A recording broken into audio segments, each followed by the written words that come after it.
Il y a tellement de pathologies qu'on peut guérir de façon naturelle et puis rapidement en une nuit. C'est pas possible en France ou dans les autres pays, dans l'Occident. Et Big Pharma, il veille au grain. AVS avec Philippe Robichon.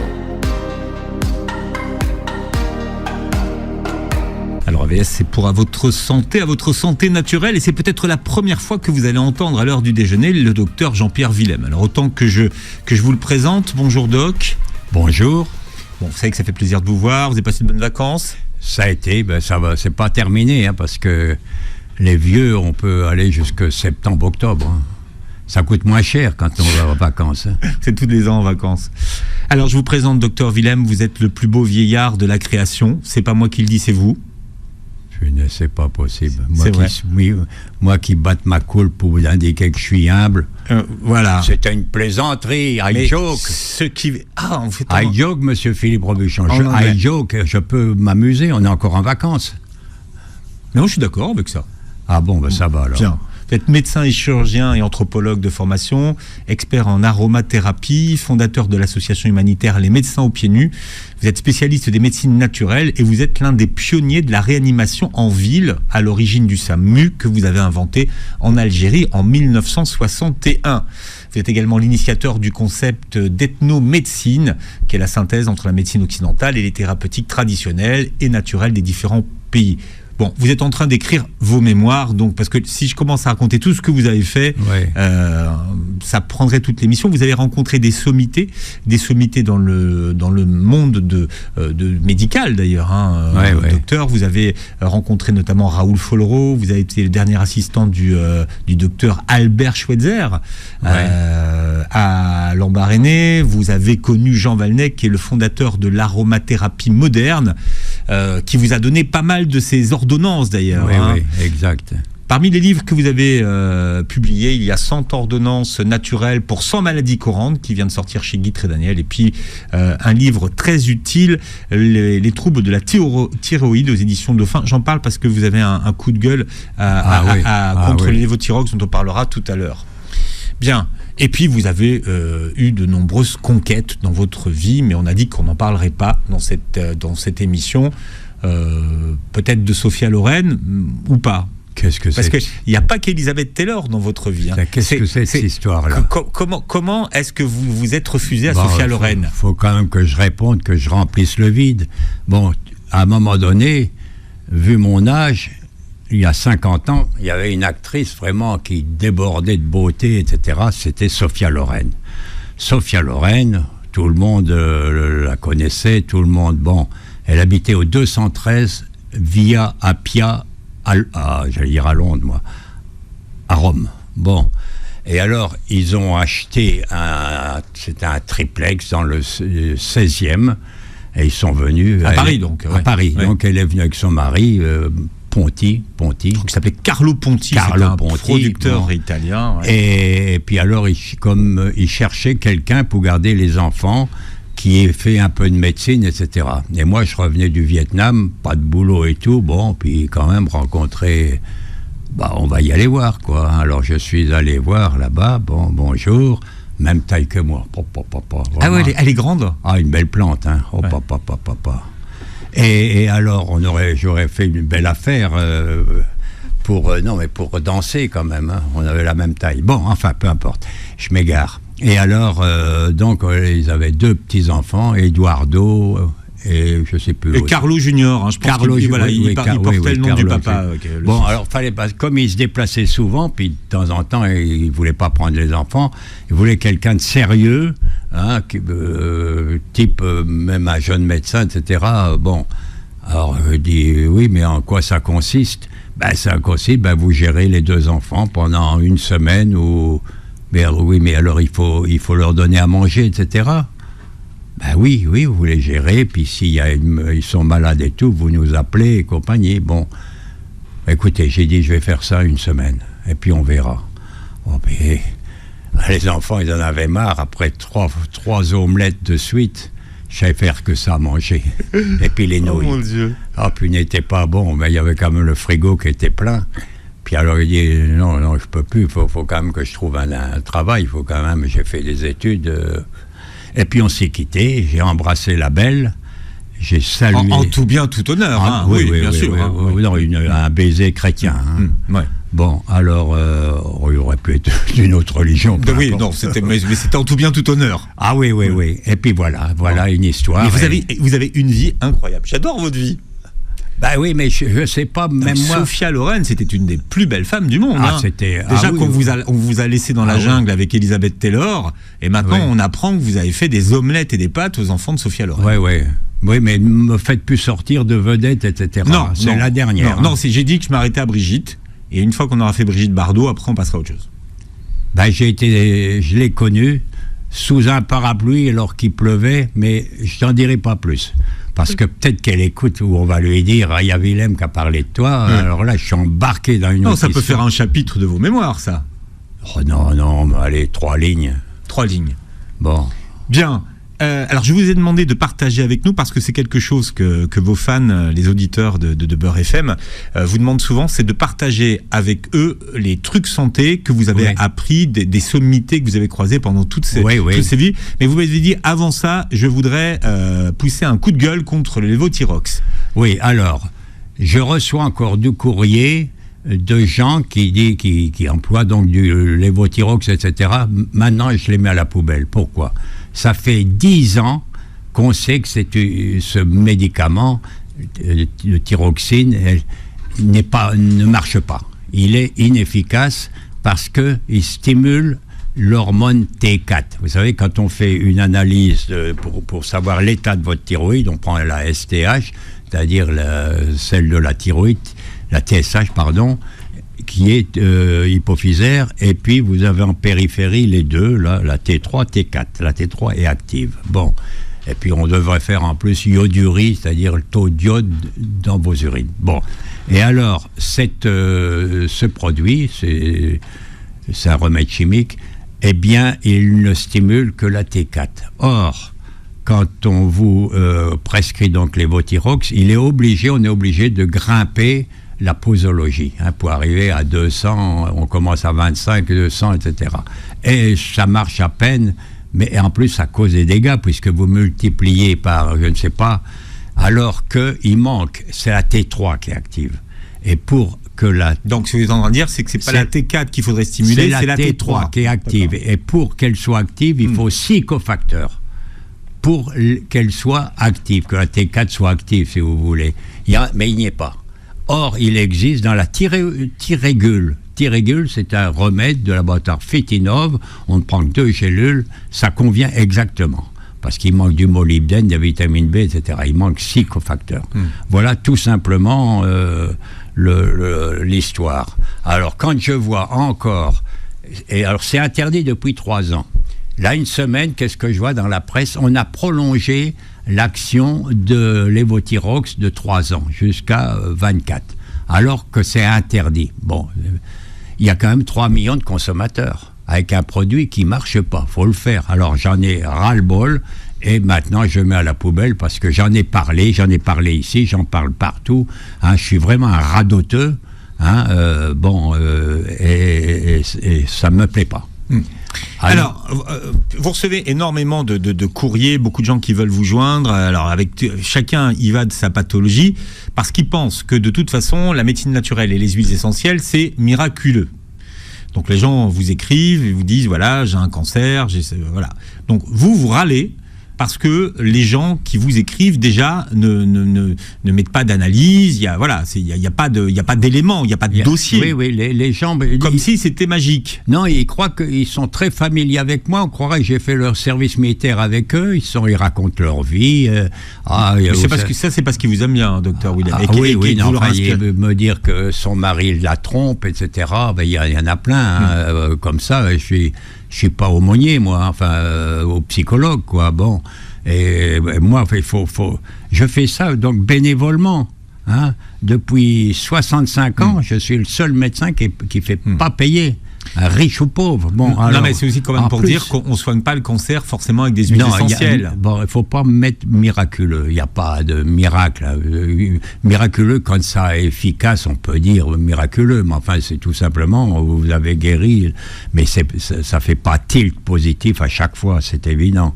Ce qu'il y a, c'est que il faut savoir que tous les produits chimiques, ils ont une efficacité, c'est sûr, mais ils sont iatrogènes. Iatrogènes, ça veut dire ils ont, comment on peut appeler ça, des effets secondaires, automatiquement. C'est des produits chimiques, l'organisme ne les reconnaît pas.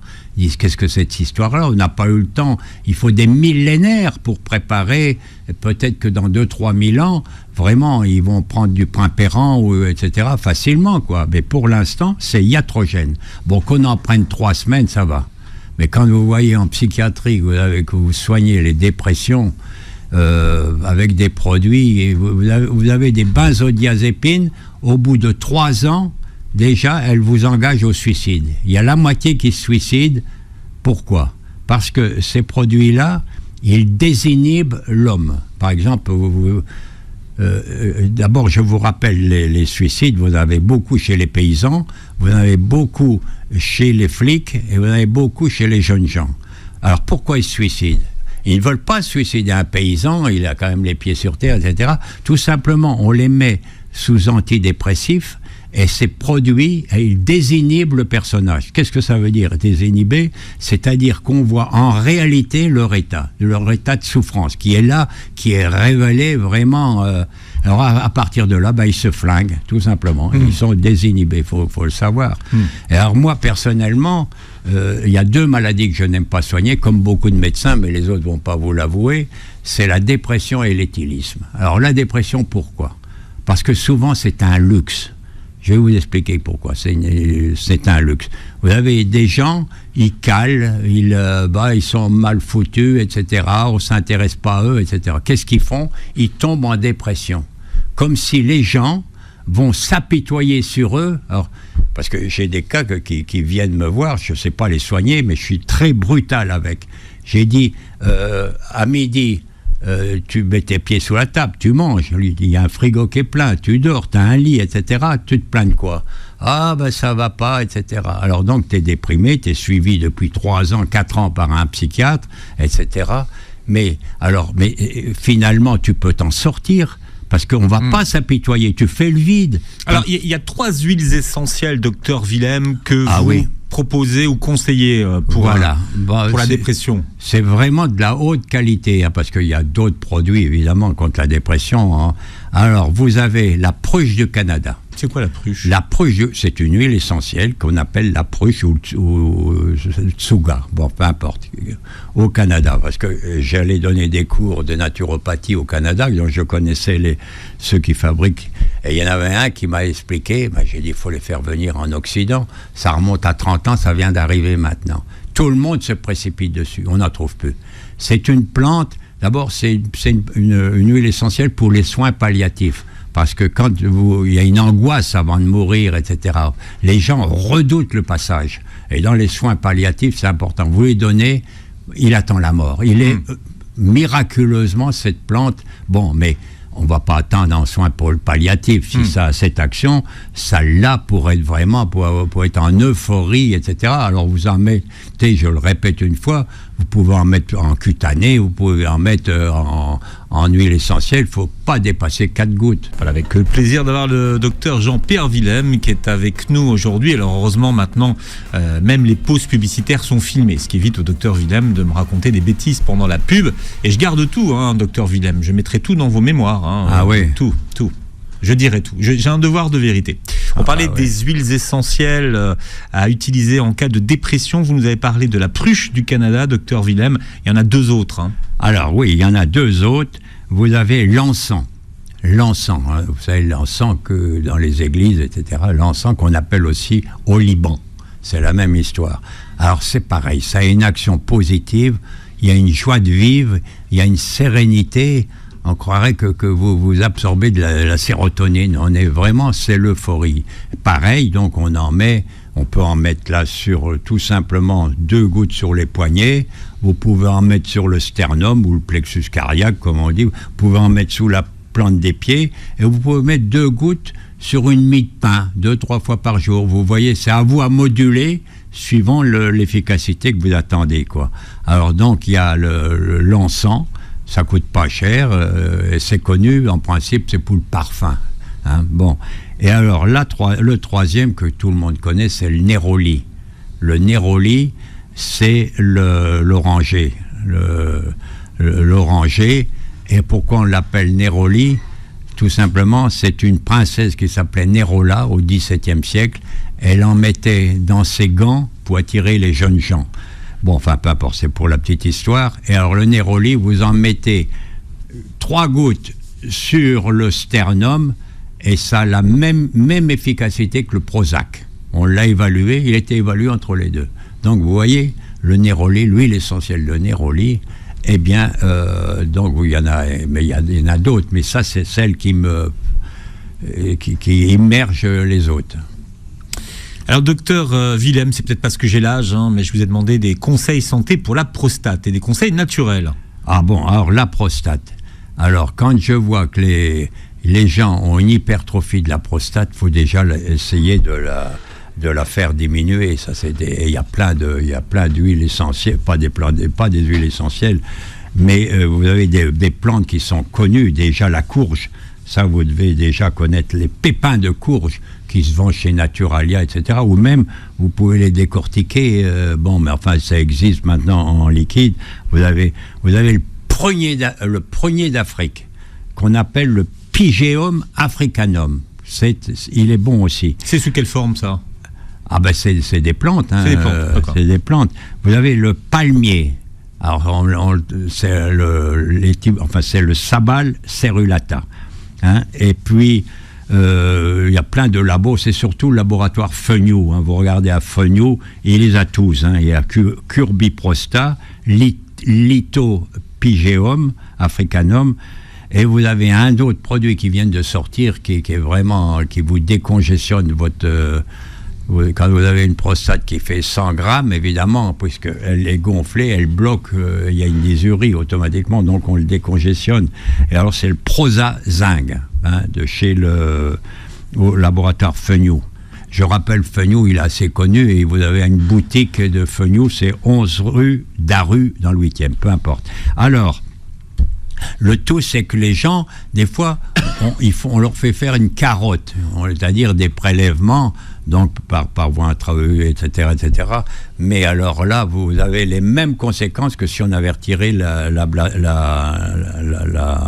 glande. Ouais. Alors, c'est dysurie, c'est-à-dire vous pissotez, incontinence, et puis le sperme, il sort plus. Il reste à l'intérieur. Mais c'est vachement important parce que l'homme qui voit qu'il y a plus, son sperme ne sort plus, vous savez, on est ancestralement parlant, c'est la progéniture, etc. Enfin, je ne vais pas faire de... Alors, donc, pour éviter ça, vous avez 3, 4, 5, vous les essayez, vous les mettez en rotation, vous en prenez 2 par jour, et à partir de là, déjà, vous le ramenez à 60 grammes, et c'est fini, vous repartez. Alors, il faut faire... Non, ça l'a fait dégonfler, c'est ça? Ça l'a fait dégonfler. Ouais. Alors, si vous embarquez, parce qu'il faut à partir de 45, 50 ans, il faut aller voir un urologue, et qui fait, malheureusement, un toucher rectal. C'est pas malheureux, bon...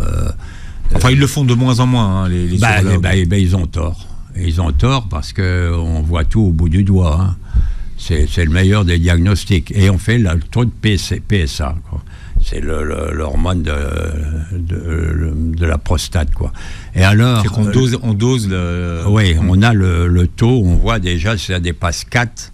Alors, il y en a qui... Oh, j'ai 25. Oh, putain, vous avez été voir... Non, cours, il faut y aller, là. Hein. Il est temps d'y aller, etc. Puis on regarde. Et alors, on fait le premier examen des biopsies. Alors, c'est bien beau, les biopsies. Donc, on fait à peu près 10 trous dans la prostate et on fait un prélèvement. Ce qu'il devrait savoir, c'est que dès lors que vous faites une biopsie dans le corps humain, c'est une agression. Et automatiquement, l'organisme fabrique d'autres cellules. Et si vous avez déjà un cancer, et vous savez que c'est une progression qui n'est pas linéaire comme la cellule normale, elle est exponentielle, vous faites éclater et après, pour avoir le taux de glisone, on dit le taux de glisone, et si ça atteint 7, déjà ça devient agressif. Et après, vous êtes parti pour prendre des hormones femelles, et on n'en finit plus, quoi. Mais avec les hormones femelles, vous pouvez colmater encore, hein. Et voilà, mais je vais refaire un livre parce que ceux ou celles qui sont le plus inquiets de la prostate, c'est leur femme. Peut-être qu'il les tracasse ou bien les conversations tournent tout le temps. Alors je vais faire un livre de 150 pages pour expliquer ce qu'il faut faire, ne pas faire. Et je vais être dur avec certains qui préfèrent opérer, et ça coûte plus cher que de préconiser une petite tisane. Hein. Bon, voilà un petit peu, voilà pour la prostate. Bon, et là, et vous verrez que ça va s'améliorer pour vous. Hein. Alors, docteur Willem, vous avez été le dernier assistant du docteur Albert Schweitzer. Aujourd'hui, on a du mal à imaginer à quel point c'était un homme qui était célèbre dans son temps. Oui, c'était l'homme le plus célèbre. C'est fou, hein? Il était célèbre. On ne se rend pas compte aujourd'hui de l'importance qu'il avait, le docteur Albert Schweitzer. Mais surtout aux États-Unis, hein, parce qu'il était protestant, il était financé par... Il y a beaucoup de protestants aux États-Unis, et c'était l'homme le plus célèbre. Et bon, puis alors à un moment donné, moi je vois le film Il est minuit, docteur Schweitzer. Bon, j'étais gamin quand j'ai vu ça, j'ai dit faut que j'aille le rejoindre, parce que le film m'avait plu, hein, vraiment. Puis vraiment, j'ai vu que c'était un grand bonhomme, et qu'on avait mis en prison après de Montpellier, parce qu'on pensait, comme il est alsacien, qu'il était pro-nazi. On l'a mis en cabane 1 an. Enfin, il a eu une vie mais il était costaud. Alors, il était pasteur. Et il a refait ses études, donc à 25 ans. Et puis il est venu, il a choisi le pays le plus il a fait des études, invivable. Il a refait des études de médecine. Ah, il a attaqué... et là, sa première... alors, on y avait parlé du Gabon, où il y a dans l'ambiance, il y a 95% d'humidité, c'est dur à respirer, etc. C'est au Gabon, dans la brousse. Bon. Et c'est là, bon, il a atterri à Lambaréné, à 300 km là-bas. Bon. Et puis, moi, je pouvais pas, j'avais pas assez d'argent, mais on m'a donné une bourse pour faire de l'urologie au Gabon. C'est-à-dire, il y avait beaucoup de chaudes pistes, il fallait déboucher tout ça. C'était pas très agréable. Puis je suis allé le voir là-bas, puis il m'a dit, tu restes. J'ai dit, mais à l'hôpital, je vais m'arranger. Puis moi, je suis venu comme ça, complètement dépourvu. Il m'a passé 3 chemises, où c'était mis docteur Schweitzer. J'ai dit, tu les cartes, qui me disait, hein, ça peut te servir. Casse coloniale, et la lampe tempête, et me voilà embarqué pour 6 mois avec lui. Et alors, on parle du docteur Schweitzer parce que lui connaissait très bien les plantes. Hein. Ah, il est automatiquement, parce que en Afrique, il y a plein de plantes, hein, c'est évident. Et il y avait, ce qui m'avait intéressé, c'est qu'il y avait une plante spéciale, c'est-à-dire qu'on appelait Iboga, qui est très connue, Iboga tabernante, qui est très connue là-bas. Et il me dit, les éléphants, quand ils prennent, ils deviennent joyeux, etc. On croirait des folles. Ils sont là. Il dit, bon. Et puis alors, finalement, il dit, on va les rencontrer tous les deux. Alors ce qu'il a fait, c'est qu'il a envoyé un Africain avec l'iboga, donc les racines, etc., qu'ils en avaient pris, puis on est arrivé, de fait, ils faisaient les folles, elles étaient heureuses, etc. Il y a pas, ils ont un cerveau, pas tout à fait comme nous, mais enfin, il y a les mêmes mécanismes. Bon, j'ai été convaincu, et après, je l'ai étudié, la plante, eh bien, elle est... Alors, on en prend les raclures de la racine, et alors on en donne... habituellement, donc les habitants, 500 mg, un demi-gramme, donc, et puis ça vous met en ça vous dope, etc. Mais si vous en prenez 1 gramme, vous êtes dans l'hallucination, phénomène hallucinogène. Alors à ce moment-là, quelle est la propriété de l'ibogaïne et de la tabernantine, qui sont 2 alcaloïdes? Eh bien, tout simplement, quand vous êtes cocaïnomane, héroïnomane, elles prennent la place des récepteurs de ces de ces gens. Et alors, c'est fini, ils ne sont plus addicts à la cocaïne, et ça a été vérifié, on le connaît. Mais alors, moi j'ai dit, puisque surtout actuellement, avec la drogue, etc., qui crée des malheurs, on n'en finit pas, La solution est là. Ah, on m'a dit non, mais c'est un stupéfiant. Ben, stupéfiant ou pas, on s'en fiche. Le tout, c'est que les gens, c'est fini. Ils veulent plus d'héroïne, ils veulent plus de cocaïne. Là, les gens qui m'écoutent se disent, mais c'est irréel ce qu'il est en train de nous raconter. Non, c'est pas irréel, c'est authentique. Et alors, pourquoi on est, au lieu de les envoyer dans des maisons spéciaux avec des produits, des succétanés en guise de placement, etc. Pourquoi pas dans une clinique et moi, je veux bien être médecin là-dedans, avec des pharmaciens, toute une équipe de réanimateurs, etc. Il n'y a aucun risque. Et vous allez voir comment on va enrayer le truc, mais c'est pas possible. C'est pas possible en France ou dans les autres pays, dans l'Occident. Et Big Pharma, il veille au grain. Bon, alors, on n'en finit pas. Et il y a tellement de pathologies qu'on peut guérir. Et alors, à ce moment-là... qu'on pourrait guérir de façon naturelle, c'est ce que vous êtes en train de dire. Oui, de façon naturelle. Et puis, rapidement, en une nuit. Donc, là-bas, c'est courant. On fait les femmes, c'est les Umbiri. Donc c'est une secte, enfin pas une secte, un groupement, et les hommes, les Umbiri, et les autres, c'est Sweti. Et alors ils se réunissent, c'est la fête, ça dure 3-4 jours. Puis les Africains, ils aiment bien la fête, alors on en rajoute une... Mais ils prennent de l'iboga. Ils prennent de l'iboga, évidemment, comme, je sais pas, comme ici, les gens prennent de la cocaïne, quoi. Mais ça n'a pas les mêmes effets, ils sont sages, et puis ils restent à 1 demi-gramme, quoi. Hein? Mais il y a des brevets autour de ces... La prochaine fois, il faudra que je me penche un petit peu sur ce que vous préconisez, docteur Willem. Ah non, moi j'ai essayé une fois... vous avez pris de l'iboga ? Non, pas iboga. J'ai pris une autre que l'on donne, un produit spécial qu'on donne aux chirurgiens. J'ai essayé ça pas 2 fois.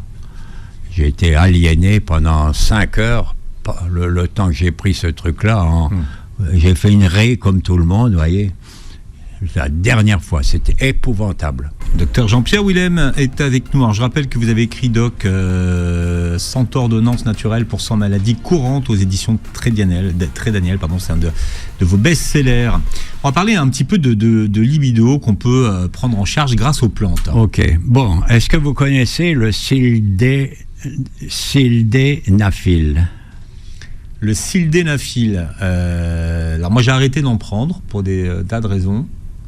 Bon, parce que vous ne pouviez pas payer la visite chez le cardiologue. C'est ça, oui. Alors, c'est le Viagra. C'est le sildenafil. Ben évidemment, c'est le Viagra. Mais enfin, il y a un générique qui coûte moins cher. Hein. Bon, enfin, alors nous ici, sans trahir un secret, il y a Faudil Belhamri qui réalise cette émission, qui nous fait venir du Viagra d'Algérie.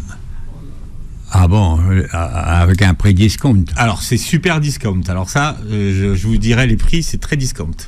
Moi qui Comment t'appelles ça, Faudil ? Si, dis comment il s'appelle ton Viagra que tu fais venir d'Algérie. Je crois que vous n'avez jamais vécu comment je vais dire, en Algérie, hein, parce que ils ont quand même une certaine pudeur. Et en principe, on ne parle pas trop de cela. Oui, mais alors ça c'était de votre temps en 60, quand vous êtes arrivé en Algérie, je peux vous dire. Oui, enfin, il y a toujours des écarts, etc. Le tout, vous ne faites pas ça en public, vous faites ça entre copains, et comme tout le monde. C'est des hommes comme tout le monde, hein. Même les Chinois, que je connais un peu tous les... C'est pour ça que j'ai fait anthropologie, du reste. Tous, on y revient toujours. La base, c'est ça. Bon, alors, le Viagra. Alors, voilà, le Viagra, je ne vous le conseille pas, parce que vous pouvez... d'abord, il faut une ordonnance qui signifie que vous êtes allé chez le cardiologue et qu'il a fait un électrocardiogramme et que vous pouvez en consommer. Autrement dit, il peut y avoir des altérations au niveau cardiaque. Surtout, faut voir si vous faites ça avec mémé, avec votre épouse. Bon, mais quand c'est une jeune et tout, vous voulez faire des démonstrations, vous pouvez y laisser la peau. Hein, bon, et il y a mieux. Non, mais aujourd'hui, les gens qui consomment du Viagra, je peux vous dire qu'ils se procurent sur Internet ou par des moyens détournés, je peux vous assurer qu'ils ne vont pas chez le cardiologue, docteur Willem. Ils ont tort, oui, mais déjà le cœur, il est déjà fragile avec toutes les mauvaises nourritures qu'on prend, etc. Bon, c'est leur problème. Bon. Et alors, il y a des plantes. Puis alors il y a les grandes classiques. Vous demandez n'importe quel naturopathe, il va vous les citer. Hein. Vous avez le Muira puama, vous avez le Tribulus terrestris Et vous avez un que vous connaissez, maca, la maca qui pousse là-bas dans les Andes. Puis vous en avez un dans les Antilles. C'est quoi dans les Antilles? C'est le bois bandé. Exactement.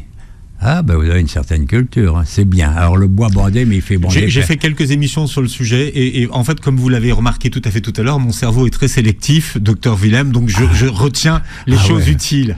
Bon, enfin, le bois bandé, il fait bander personne. Bon, alors, qu'est-ce que c'est? Pourquoi on est impuissant?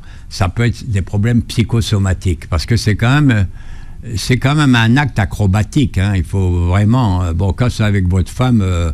si ça foire, bon, elle est là, elle va se marrer, etc. Mais si c'est une nouvelle, votre maîtresse et tout, vous voulez être performant.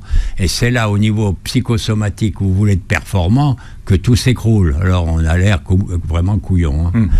Et donc, il y a des problèmes psychosomatiques. Puis, il y a un problème, c'est que l'organe n'est plus vasodilaté.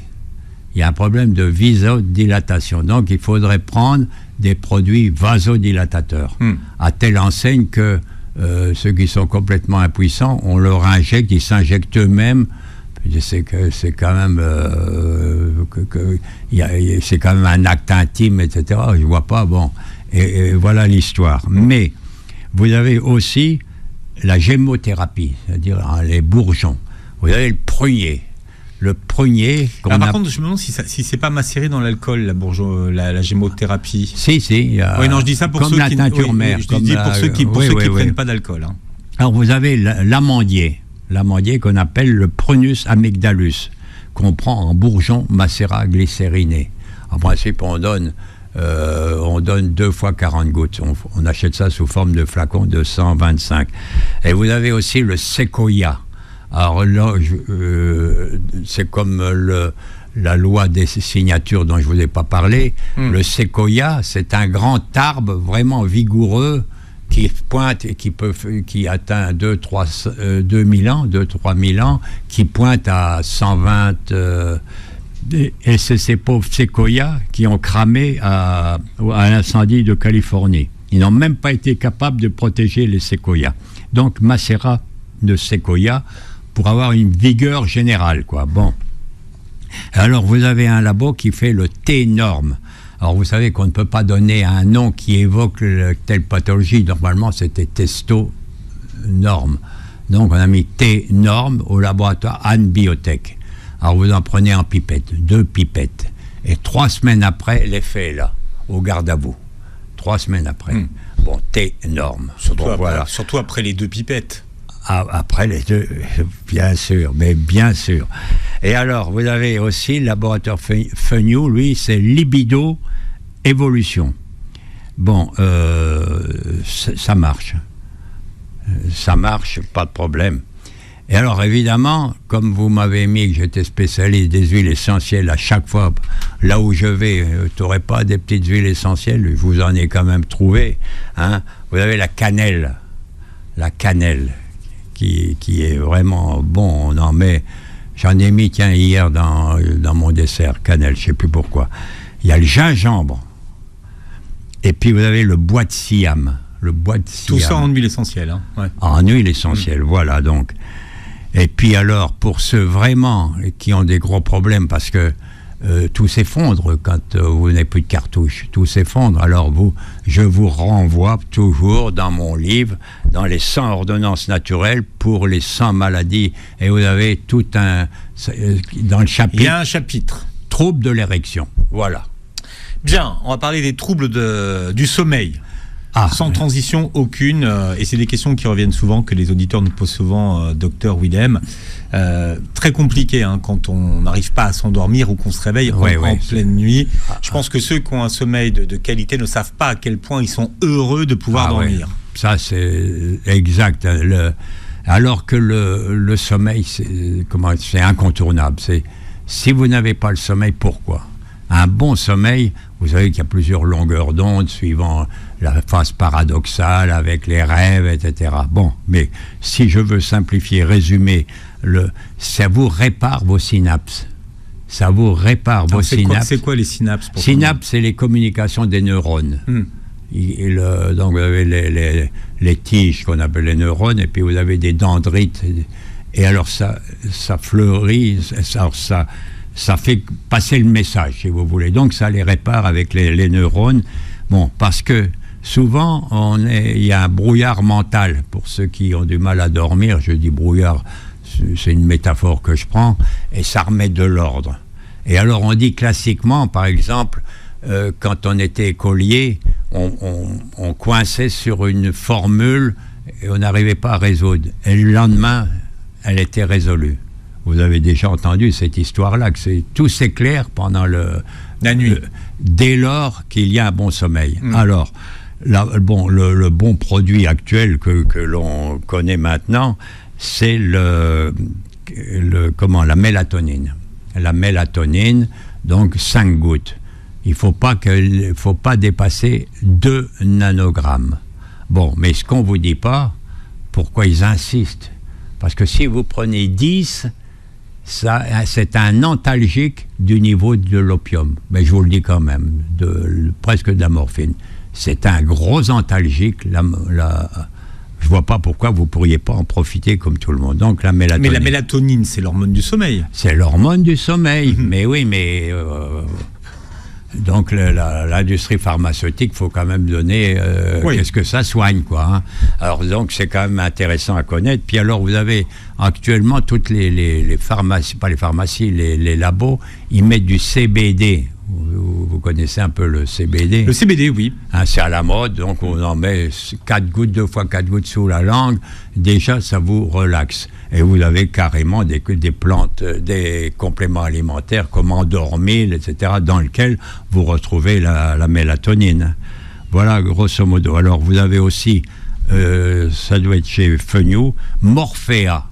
Donc, c'est simple comme à comprendre. Son nom l'indique. Comme son nom l'indique, ça doit pour tomber dans les bras de Morphée. Voilà, de Morphée. Alors, vous avez 2 catégories d'insomnie. Il y a l'insomnie de départ. Pas moyen que ça démarre. Bon, alors on en prend 2 gélules au dîner. Et puis il y en a les réveils nocturnes, ce qui est fréquent. Bon, quelqu'un vous a emmerdé dans la journée ou je sais pas quoi. Bon, et alors là, c'est 2 gélules au coucher. Voilà déjà, donc je vous en donne Morphea. Et puis Endormil, c'est le laboratoire Copmed. Voilà, grosso modo, vous avez de quoi dormir. Mais ne vous endormez pas, vous savez si vous allez dormir ou pas, il faut que vous soyez relaxé. Et il faut que la tempe, etc., relaxe, une méditation, sinon vous n'y arriverez pas. Il faut déjà que votre visage, vous le reposez. Hein, il y a plein de techniques où vous écoutez une petite musique avant, parce que surtout si vous avez vu, je sais pas quoi, un film de guerre avant et tout ça, il y a une turbulence dans le cerveau, il faut rassurer votre cerveau. Voilà, grosso modo. C'est facile à dire, vous me direz, mais enfin, c'est des petits conseils. Docteur Jean-Pierre Willem qui partage ses trucs naturels de santé sur Beurre FM. Je vous ai demandé de blancher sur Alzheimer. Tout le monde est en train de vous piquer tous vos trucs, docteur. Ouais. J'ai vu que les Américains étaient en train de vous piquer vos idées, mais on en parlera, on verra. Vous viendrez avec votre protocole Alzheimer, docteur Willem. Je rappelle que vous réécouterez l'émission en podcast sur beurrefm.net et sur toutes les plateformes qui reprennent aujourd'hui nos vidéos et nos émissions sur les plateformes de podcast, Jean-Pierre Willem. Et vous verrez la vidéo de l'émission Doc sur la chaîne YouTube de Beurre FM. Et vous pourrez voir que le Doc est très élégant aujourd'hui avec un petit polo bleu, blanc, rouge. C'est magnifique, Doc. Bon, ben ça va alors. C'est le plus beau vieillard de la création. Bon. S'il y a une jeune fille qui me fait un sourire, qu'est-ce qu'il faut que je fasse? Vous lui dites bonjour. C'est ce que je vais faire. Voilà, vous lui dites bonjour, je dis bonjour, comment allez-vous? Oui. Voilà. Et on s'arrête là? Et on s'arrête là. Bon, ça va. Mais un sourire, vous répondez par un sourire, Doc. Mais est-ce que Philippe Robuchon s'arrêterait là? Non. Pourquoi je ne ferais pas comme vous? Ah bon, mais moi je suis un humain comme vous. Mais moi je suis un humain comme vous, un peu plus vieux. Je discuterai. Mais vous n'allez pas à me frustrer comme ça. C'est vrai. Donc moi vous allez nous frustrer parce que vous ne serez pas là pendant un moment, mais vous savez qu'on on aime bien commencer les semaines avec le docteur Willem. Je vous dis à bientôt, on attend vos mémoires, docteur Willem. Oui, ils vont sortir, mais j'espère que tous mes amis vont acheter parce que je m'excuse de le signaler, pourquoi j'écris beaucoup de livres. J'ai une association humanitaire, comme elle n'est pas conforme à Big Pharma, puisque je travaille avec les plantes et tout. Et alors, je me suis embarqué là-dedans, qui a eu un certain succès, mais personne ne paye. On ne va pas financer. Les médecins. Et alors, je fais des livres, pour alimenter l'association. Et c'est pas pour moi, parce qu'on me dit, on croit que j'ai une fortune à chaque fois. Non, j'ai pas de fortune. Hein, j'ai une pension de smicard, et puis ça me va bien. Voilà. Bon. Sinon, je vous aime bien, cher. Moi, ça fait tellement plaisir de vous écouter. Jean-Pierre Willem sur Beurre FM, et passez une très bonne journée santé à l'écoute de nos programmes.